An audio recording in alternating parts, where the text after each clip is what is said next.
Alright, I am back with another build, and today we're doing a build request.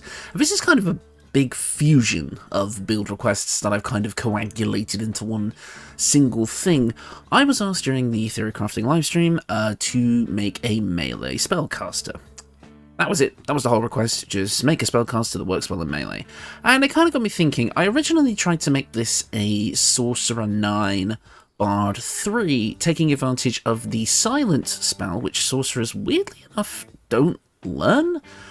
And then also, use the Subtle spell Meta Magic to essentially make a anti-mage mage, which basically casts Silence, still has access to all their spells, but then, kind of makes other spellcasters useless.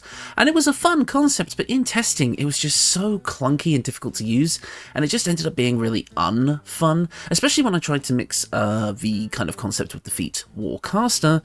But because you're not using the Subtle spell Meta Magic on the Shocking Grasp cast by Warcaster, it just didn't work. It basically made the feat kind of useless. So overall, I decided to scrap that idea, and I kind of reworked it into what this build is. And overall, it gives me an opportunity to do a couple of things. One, it gives me the opportunity to show off what a pure sorcerer can do, which I haven't really done in a video previous to this. At least I don't think. I've made nearly 100 of these things at this point, and my brain's getting a little foggy on the details of a few. And overall, just kind of getting the opportunity to show off a feat that I haven't used before and other things. So, it's going to be a fun one. But yeah, I've had a bunch of people request me to do like certain sorcerer builds, melee sorcerers, using, I believe there was a request to do a assassin sorcerer, which I guess this could kind of be. You'll see what I mean. Let's get into the build. I'll stop rambling on now. So we're going to be kicking things off as a sorcerer. Surprise, surprise. Basically, this is going to give us things like Constitution saving for proficiency. We don't really care about the kind of weapon and armor proficiency here, because we are just going to be using clothing for this build, if you couldn't tell. And the one weapon I will be considering using, but it's not really. This build isn't really about that. We get anyway, which is a dagger. So you can pretty much take this build all the way in sorcerer and not really feel too bad about it. As for our cantrips, if we're going to be a melee spellcaster, that means we're going to be needing some melee cantrips. So Shocking Grasp is the first one that obviously comes to mind. Now this build kind of had an unintentional lightning theme towards the end, or kind of just a storm theme in general. Guess why? So, Shocking Grasp works nicely here anyway. It is probably one of the better melee cantrips in the game, so we might as well pick it up. Acid Splash also works as a melee cantrip if you need, a different damage type. I've gone for Ray of Frost again, kind of leaning on that storm theme a bit, but the thing is Ray of Frost reduces the target's movement speed, because the biggest issue you have here, especially if you kind of want to make this an anti-mage mage, which I kind of have, the problem is the spellcasters are going to run away from you, and we want as many ways to mitigate that as possible. Ray of Frost reducing a target's movement speed is great. We're going to have ways to boost our own movement as well, but this is just a nice debuff that fits on theme with everything we're trying to do. And finally, we have an empty slot here. Friends works. You're a charisma caster, you might as well be the face of the party, but if you want to take another melee cantrip like Poison Spray, or even something else that's ranged like Firebolt, because we will get a way to kind of, get around using ranged spells in melee, you could probably guess what. You can take kind of whatever you like here, but I just like Friends. As for our spells, since we're going to be wearing clothing and we're not going to be getting unarmored defense any other way, we want Mage. Armour. Protect the target from attacks, increasing its armor class to 13, plus its dexterity modifier. Everyone knows what Mage Armor does, but this is pretty solid. It's going to give us a decent chunk of AC, especially since we're going to be in melee combat primarily, so we definitely want something like this. I've also gone with Ice Knife. This is a bit of a holdover from when this was a subtle spell silence build, because this is one of the very few spells in the game that can be cast while silenced. But overall, it's an ice spell that fits in well with the theme and does a lot of things for us, namely cold and piercing damage, which is nice, but it also leaves an ice surface which could cause an enemy to slip over, meaning they have less of a chance to get away, which is what we want. This is very much a control-focused build, essentially getting in close to your enemy and keeping them there, trapping them within your kind of movement range, and being able to deal damage as a punishment for trying to escape. Trust me, this is an interesting sorcerer playstyle that I haven't really seen in this game yet, so stick around. As for our subclass, I've kind of already gone over it, but we're going with Storm Sorcery purely for the tempestuous magic feature, because it is more movement. It allows us to get around the battlefield easier, allowing us to get into that golden melee range. If you don't care about that, maybe you want to do a bit more damage with your spells, Draconic Sorcerer would work nicely, but Storm Sorcerer is going to give us a ton of things as we go through that are really cool and work well for this build, so I'm personally going to be sticking with it. As for our ability scores, I'm going with a 17 in Charisma, bumping this up to an 18 with Ethel's Boon, because it was the best way to kind of make this build in the end. Dexterity at 14, this is just a decent amount. We could have this a bit higher, but honestly I prefer to have Constitution a bit higher, giving us better concentration saving throws and just a bigger HP pool overall, because we're playing a caster, and our HP is going to be a bit squishy anyway, so getting as much Constitution as we can is really going to help.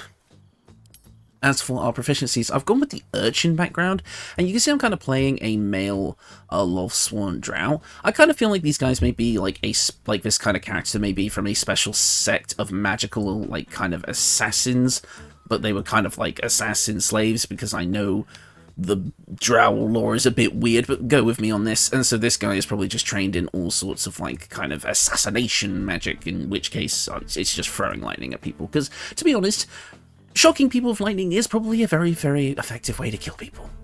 The lore on this one's a bit boned. Just come up with your own, work with me on this. But yeah, we've gone with the Urchin background for Sleight of Hand and Stealth, because that just fits in nicely. We get Perception because we are a Drow, and we also have Deception and Persuasion because, I don't know, that just felt like it made sense. Next up, at level 2, we're going to be getting our Meta Magic, which is something we severely want.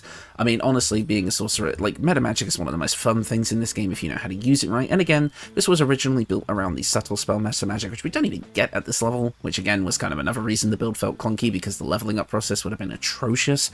Otherwise, you know, we have some pretty decent options. I'm going to go with Twin Spell for obvious reasons. It is just one of the better ones, but I'm also going to be going with Careful Spell, since we are going to be getting a lot of kind of big blast AoE spells with this, and we want to make sure that ourselves or our allies aren't going to be taking any damage.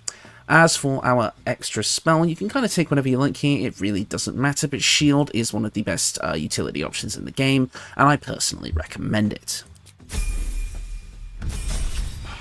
Next up at Sorcerer level 3, we're going to be getting our extra meta magic options, and again, this is where I would have taken Subtle Spell, but unfortunately I'm not really going to be doing anything groundbreaking here. We are taking Quicken Spell. I'm going to revisit the Subtle Spell Sorcerer eventually, just maybe in a different context, because the way I tried to make this build work didn't really mesh, but I think the Silent Sorcerer concept could come back. Let me know in the comments below if you've got anything, you know, to kind of help me with that. I could use the community's input on that one. As for our spells, we do have access to level 2 spells at this point, and I'm going to first and foremost recommend either Misty Step or Hold Person. Hold Person is going to keep your enemies in place and allow your attacks from within 3 meters to deal critical hits.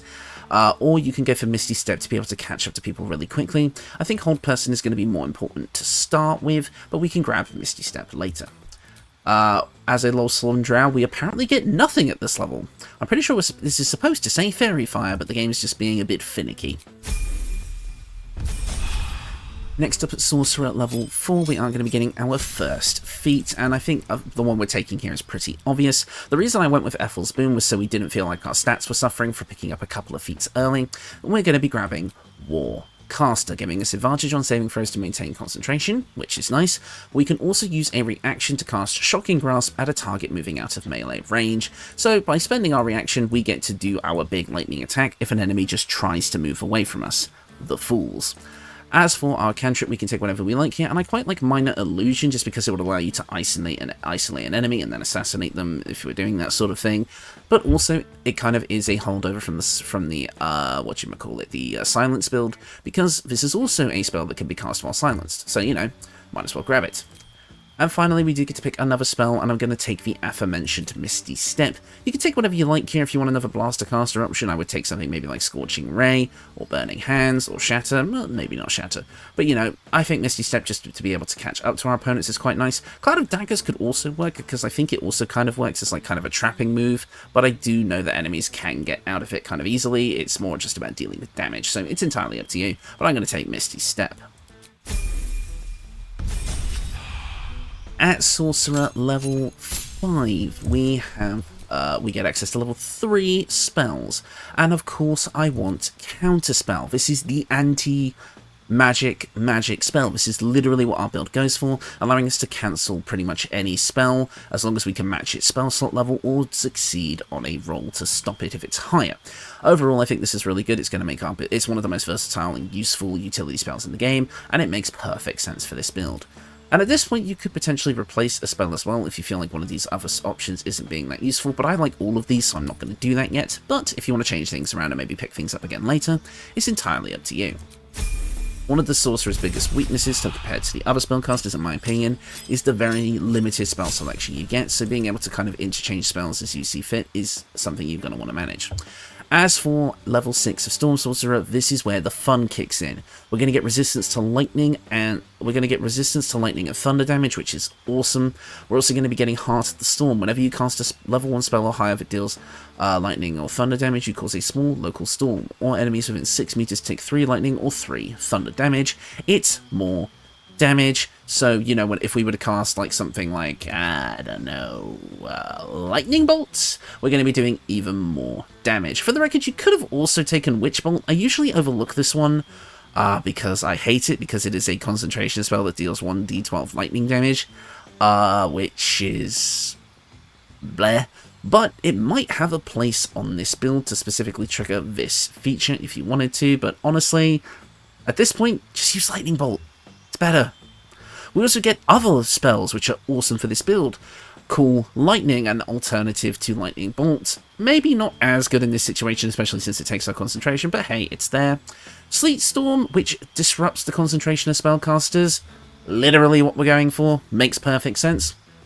Gust of Wind to knock enemies off balance and potentially push them back, which means they have, and being off balance means they have disadvantage on strength and dex checks, and attack rolls against them have advantage. So, you know, you can kind of set up an enemy for, like, maybe your fighter in the party to absolutely knock them down. Create or destroy water, make enemies wet, making them take double damage from cold and lightning damage. Makes perfect sense for a build like this to really allow you to dish out the damage. If you don't care about going all the way in Storm Sorcerer, feel free to take a couple of levels of Tempest Cleric and make this, well, extremely strong. Most people know why that's strong already, but I don't think I need to explain it. And finally, Thunder Wave. If all else fails and you think, actually, I should not be within melee range of this enemy, tell them to fuck off. Like casting Thunder Wave and blasting them back, dealing 2d8 thunder damage. Pretty cool. Overall, I really like this whole kit. Everything here works well for what we're trying to do. It's kind of weird how Storm Sorcerer unintentionally ends up kind of becoming the anti-mage mage just by existing. I love this type of synergy. At Sorcerer level 7, we do have access to level 4 spells, but I'm actually going to pick up a level 3 one, and you already know what it is. It's Haste. The problem is we are a melee caster, but most melee classes in this game get extra attack. We don't, so for the cost of our concentration, we can gain a +2 to our armor class, make ourselves even faster, allowing us to close that movement gap quicker if we need to, gain an extra action, which means we kind of get extra attack, and I mean, it just works. I mean, it's going to make you feel a lot more powerful in the long run. And since most of our other spells are kind of blaster caster kind of things, with the exception of things like Hold Person, this is gonna work out really nicely as our main concentration option. But again, if you wanted to take a level 4 spell at this point, we're going to be grabbing this later, but Ice Storm could work, Greater Invisibility could work if you want to go for that kind of stealthy approach at the start before going full blaster caster. Fireball, I mean, I'm going to do the bit again. It's a big fucking fuck off ball of fucking fire because it's big and it does damage and it's been memed to death already. Again, it's big ball of blast your ass away. Again, my explanations of what Fireball does are going to get more insane as this channel goes on. Stay tuned. But yeah, you know, any of these will work, but we'll grab Haste for now. Some of the bits or memes on this channel are just some of the weirdest things, and the Fireball thing is definitely going to be one of them, for sure. As for our spells, like I said, we're going to be grabbing Ice Storm, because this is going to give us a big spell that does bludgeoning and cold damage, puts ice on the ground, meaning it's harder for our targets to run away. And yeah, I mean, it's just a big blaster caster kind of spell that works nice with this build. Again, if our enemies are wet, we have a chance to we get to deal double damage, and maybe even freeze their asses, you know, Wild Your Oyster. As for our next feat, we are actually going to be taking a second feat. You could take an ability score improvement and get your charisma up to 20 at this point, but I think I actually want to pick up Mage Slayer. Now this is a weird one. This is usually meant for, you know, martial classes, but it actually works well for us here. When a creature casts a spell within melee range of you, you have advantage on any saving throw against it, meaning that if we are getting up and close with these spellcasters and they decide they want to bust out their own Shocking Grasp, or whatever other spell they can come up with, especially if they're unable to move away from us because we used a Warcaster, we're going to be able to save ourselves against the spells pretty easy. And you can use a reaction to immediately make an attack against the caster. Unfortunately, our reaction is already being spent on Warcaster, but you know, you might be able to come up with something to deal with that. Enemies you hit have disadvantage on concentration saving throws. We gain advantage, we give our enemies disadvantage. Pretty damn good. We are going to be a spellcaster's worst nightmare, because today we're building a hypocrite. So yeah, we get those 3 features. I've not included it in the equipment section, but I might point it out now. Even though we're not proficient, the Duelist Prerogative, I'll have an infographic on screen now, might actually work for this, giving you 2 reactions to use, so you can use one for Warcaster and one for Mage-Slayer, but, you know, it's not 100% necessary. You might just have to pick and choose your battles with that sort of thing. Anyways, let's keep going. At Sorcerer level 9, we are going to be able to get a level 5 spells, and we have a few options here. Telekinesis would allow you to pull enemies closer to you, rather than you having to go to them. And it can be thrown to just kind of lob enemies around the arena, although this does take our concentration, so if you want to focus on haste, you will have to pick and choose. Maybe use this for positioning enemies, and then haste after. It's entirely up to you. Hold Monster would also be another great spell if you'd rather just hold a creature down so that you and your allies can go crazy. But I'm going to be just picking the Blaster Caster option here, Cone of Cold, allowing us to basically just do 8d8 cold damage in a cone in front of us, and that means since it is a cone, we're not going to be suffering ranged attack penalties or anything like that, so it works. But again, you can kind of use any spell you like here, it's entirely up to you on how you want to play this. I've had a few comments saying that one of the reasons people like my builds is because they are so open-ended and people can mold them and do whatever they like with them and take what options they like, rather than it having to be something hyper-specific. So I'm glad I can kind of provide that. Next up, we do get another cantrip at level 10, and again, this is a choose whatever you like situation. I'll go with Poison Spray. As for our spells, like I said, you can take whatever you like here, and since we took Hold Person earlier, let's take Hold Monster. And finally, we do actually get another, whatchamacallit, oh my god, Meta Magic, yes! Well, my brain kind of went to a completely different place then. And you know what, just to kind of live on with the legacy of what this build originally was, let's pick up Subtle Spell, because on the off chance we're up against a Bard or a Druid or some other type of spellcaster that can cast Silence on us, let's make sure we can bite right back regardless. Finally, at Sorcerer, well, not finally, at Sorcerer level 11, we actually do get a subclass feature that I've never had the pleasure of showing off here before, but it actually kind of works. We have Storm's Fury. When you are hit by a melee attack, you deal 11 lightning damage to the attacker and potentially push them away. Now, this worded in the tooltip here like this is mandatory. It's not. You can choose to use it as a reaction. So if you decide that you don't actually want this enemy closer to you anymore and they hit you with a melee attack, you can push them away, dealing some extra damage, allowing you to escape. But honestly, it's an optional feature, but again, it just kind of works with this build, so it's kind of nice that I get to show it off where I normally wouldn't be able to. And finally, we do get access to level 6 spells, and I did just want to get level 6 spells for once, because I never do. As much as I can optimize these builds further and do more damage here by taking levels of this here and levels of this there, other people, including and myself, have already done that type of thing hundreds of times over. There's not really a point in just kind of doing similar builds over and over and over again.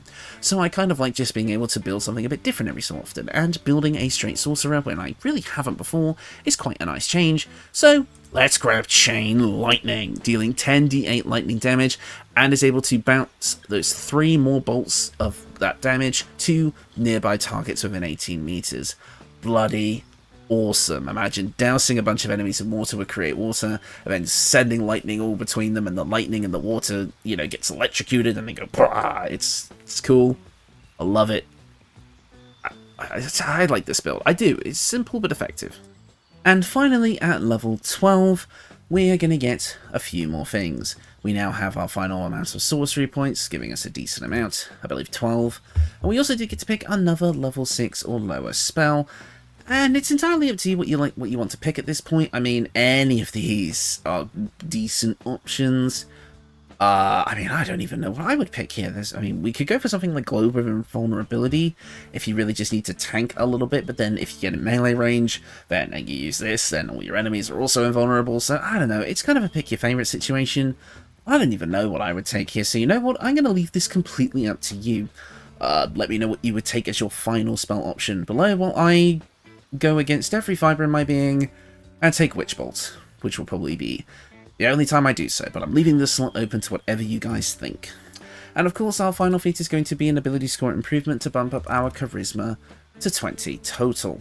If you got something like the Birthright Hat at this point, you would be bumping this up to a 22, or you would already have it at 20, meaning that maybe you could get something different. I mean, you could also go for like, I don't know, what even is good? Sentinel, maybe?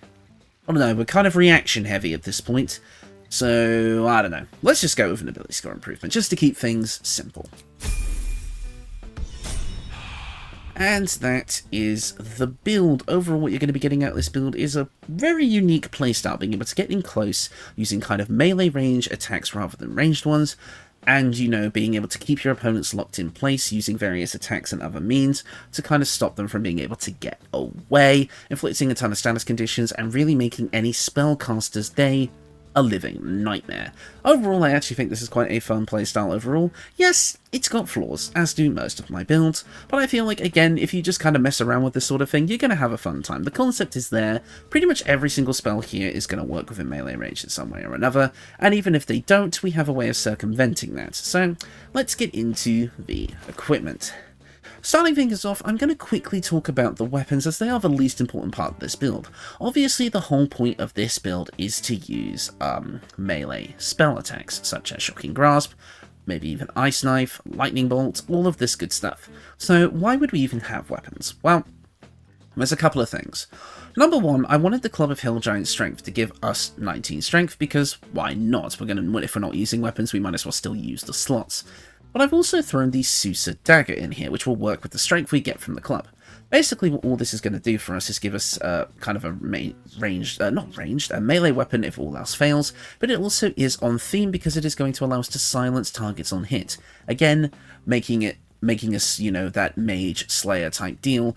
Because our dex is at 14, normally this would be kind of a bad idea because we wouldn't have as high of a chance to hit, but because we get 19 strength from the club, it's actually a bit better. It's only a +1 dagger, but you can pick it up in Act 1, so, you know, it's worth grabbing.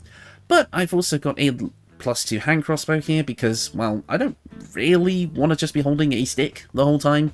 So, and I feel like even if we're not really using it, just having a weird, funky gun-looking thing in our hand just seemed cooler to me aesthetically. Do whatever you like with this slot, it really doesn't matter. The weapons are so irrelevant, but the club and the dagger might be nice to have. So let's get into the actual equipment now. We have the Mask of Soul Perception. You gain a +2 bonus to attack rolls, initiative rolls, and perception checks. You also gain the ability to cast Detect Thoughts. Now, this is basically just here for that bonus to initiative rolls, allowing us to get in and start attacking the spellcasters before they have a chance to bite back, to basically get into position and prepare their spells first. Attack rolls work for things like, I believe, Shocking Grasp and like Ice Knife and such. That's not as relevant, but perception checks are always nice. But you can replace this with, and I had a couple of options here.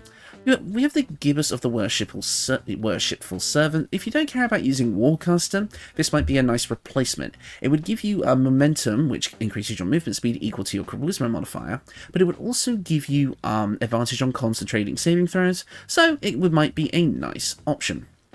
And of course, there's obviously the Birthright Hat to give you a bump to your Charisma as well, if you so desire. But I kind of like the Mask of Soul Perception here because it's not the Birthright Hat, which I use in every single Charisma-based video, and I feel like it works nicely with this build with that buff to our initiative rolls, like I said. Next up is the Cloak of Displacement. At the beginning of the wearer's turn, the cloak activates, granting enemies disadvantage on attack rolls that target the wearer. Again, if we're getting into melee range combat, either against spellcasters or martial fighters, this is going to help us stay alive. Next up, we have the Potent Robe. Your cantrips deal additional damage equal to your Charisma modifier. So, Shocking Grasp now gets super powerful, including the Shocking Grasp that works off of Warcaster, so we get a bit of a bump to that as well. This works in tandem with the Necklace of Elemental Augmentation, allowing us to, whenever we deal cold, lightning, or thunder damage in our case, our spellcasting modifier is added to the damage dealt, meaning we get a lot more damage. If we want to use ranged spells with this build but want to keep the melee theme, we can go with the Daredevil Gloves, which gives us a +1 bonus to spell attack rolls, but also our ranged spell attacks are treated as melee spell attacks when you're adjacent to a hostile creature. This is kind of a free slot, since a lot of the spells that I took here work in melee range anyway, but if you decided you wanted to maybe do a fire version of this, where those are more ranged spells, then you can pick this up and that'll work. You're not beholden to Storm Sorcerer or any of these kind of elements. That's just kind of ended up being the theme of the build. Do anything you like with this concept if you think it'll work. The Daredevil Gloves will help with the flexibility, but if you're going with this style and you have mostly spells that work in melee range anyway, you might want to sub these out for something else. Could be anything you like. And finally, we have the Boots of Speed. These are, again, just kind of here to help with being able to, you know, move in and get ready. If we're not using Quicken Spell, then our bonus action is mostly left open, since it's not really, other than Misty Step, which you could also use for this purpose, is the only thing that really takes it. But if you don't want to waste spell slots on that, we have the Boots of Speed here just to give us the ability to dash as much as we like at the cost of a bonus action, similar to a Rogue. And finally, the last couple of accessories, we have the Emerald Ring, which increases movement speed by 3 meters. Again, just helping us get in range. You might not, you might not find this, you know, that useful. I mean, you might think, oh, we have enough movement options between haste and all that, so you might want to swap this out for something maybe like the Sparks Wall, to make it so you're not electrocuted by, you know, electrocuted surfaces or something like that. It's entirely up to you. I've also gone for the Ring of Free Action. You ignore the effects of difficult terrain and cannot be paralyzed or restrained, so if somebody tries to use Hold Person on you, that shit ain't gonna happen. And in fact, you might also maybe want to swap out the Boots of Speed for the Disintegrating Nightwalkers, for example, so maybe you don't slip on ice or something like that, but that's entirely up to you. Play around with these. These are just kind of an easy to kind of manage, you know, general idea of what you could be going for with this build. You may notice I have a shield here, the Absolute's Protector. Originally, when this was a Bard Sorcerer mix for the Silent Spell build, I had this on because I went with Valor Bard to give shield proficiency. If you wanted to go with that, you could take 3 levels of Bard to get Valor, to get shield proficiency, and pop this on. This would give you Fire Shield, which would allow you to have a kind of cold, like, aura that would deal damage to people who attack you in melee. So, you know, that could work if you decide to go for maybe even just a 1-level dip, or 1 or 2-level dip into Fighter to get shield proficiency and action surge to be able to do this. Entirely up to you. Choose what you like, play how you like. Again, I wanted to try building a pure sorcerer for this build, and I'm quite happy with the result. So yeah, that is the build. Again, overall you're getting quite a unique playstyle, but it's still really powerful. Once you set up kind of haste and, you know, make your enemies wet, those lightning and cold spells are going to start packing some serious power. Even without things like the Destructive Wrath feature from Tempest, you're going to see that this can absolutely melt bosses. I mean, hell, the main enemy that I test my builds on, which you see in the combat footage every time, the prologue boss, you know, Shocking Grasp was enough to get the job done. It absolutely annihilated him, pretty much. And people always wonder, like, oh, why do you test on the prologue boss? And I'll quickly explain this, because why not? I'm feeling like I'm in a chatty mood today. Number 1, it's an easy-to-access boss every time I start a new profile that I can basically fight each time. On Tactician, he has quite a decent pool of HP. It's not about how hard the fight is, it's about having a measurable target that each of my builds can kind of look at. If each of my builds fight the same enemy and deal, you know, X amount of damage each time, but I can kind of look at each of my builds and see how effective they actually are in a similar scenario. Because if I'm testing all my builds in different fights, but I'm not really getting a good pool of data to work with, so if I fight the same enemy each time with the same HP, I can see how much damage the build does, how much the initial concept or gimmick I'm trying to work with actually, you know, works in that context, and see how that can be applied to the rest of the game. It's not about fighting a hard boss to show how the build can perform. It's about math. It's about gathering data, and it's about being able to, you know, have a goalpost that doesn't move that I can always work off of with my builds. So, and also, again, it's at the very beginning of the game, which means I don't have to put much effort in, because, you know, I release these videos quite frequently, and it's good enough for me. But yeah, I mean, obviously, test these builds in game and report back to me if you like with different encounters. It's entirely up to you. And in fact, that was another one of the reasons why I kind of leaned off of the silent spell build as well, because again, there's not many enemies in this encounter that actually cast spells that much, so it was kind of hard to get a showcase. I would have tried to have found something else, but again, as soon as you get out of the tutorial area, you're mainly fighting weaker enemies, so it's harder to get a good gauge on how well the build is going to work. But regardless, I'll stop rambling. As for end of video stuff, not too much to say here. I currently have a poll running on the channel to decide which kind of live stream we're going to be having this weekend, whether we're going to be building the companion builds, you know, basically the rest of them, so that being Halsin, Minthara, Jaheira, and Minsk, or if we're going to be doing deity builds. At the moment, deity builds are winning, but not by much, so if you want to sway the vote in your favour, there is absolutely still time. I'll be announcing the official time for the stream at a slightly later date, but it's looking to be the usual 2 PM on a Sunday, but things may be subject to change as the week goes on. I've been a bit busy lately. You never know how things may turn out, but overall, you know, not really much else to say regarding that.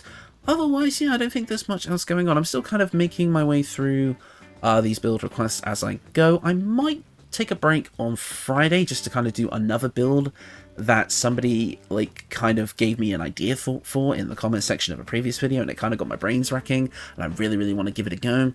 It's a build based on a character, and I don't think it's one any of you would actually expect, so look forward to Friday's video. Yeah, I think that's going to do it from me. I'm trying to make these end of video sections a little bit longer because I haven't been having that much to say lately, and so I've kind of just been leaving you guys with the combat footage, which I've been told is not as interesting as me just kind of randomly babbling over whatever's going on in the background. Look, I bet he's using a lightning attack right now. I bet if that actually synced up in the combat footage, that would be so funny. I bet he's using a lightning attack now. Right now. One of those was right. One of those was absolutely right. It is now a statistical improbability, but that would not be the case. I've had a long day at work. I'm slowly losing my mind because I'm slightly ill, if you couldn't tell by my voice.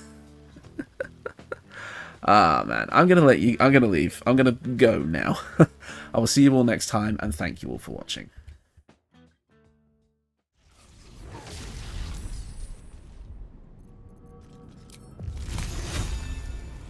Tremble!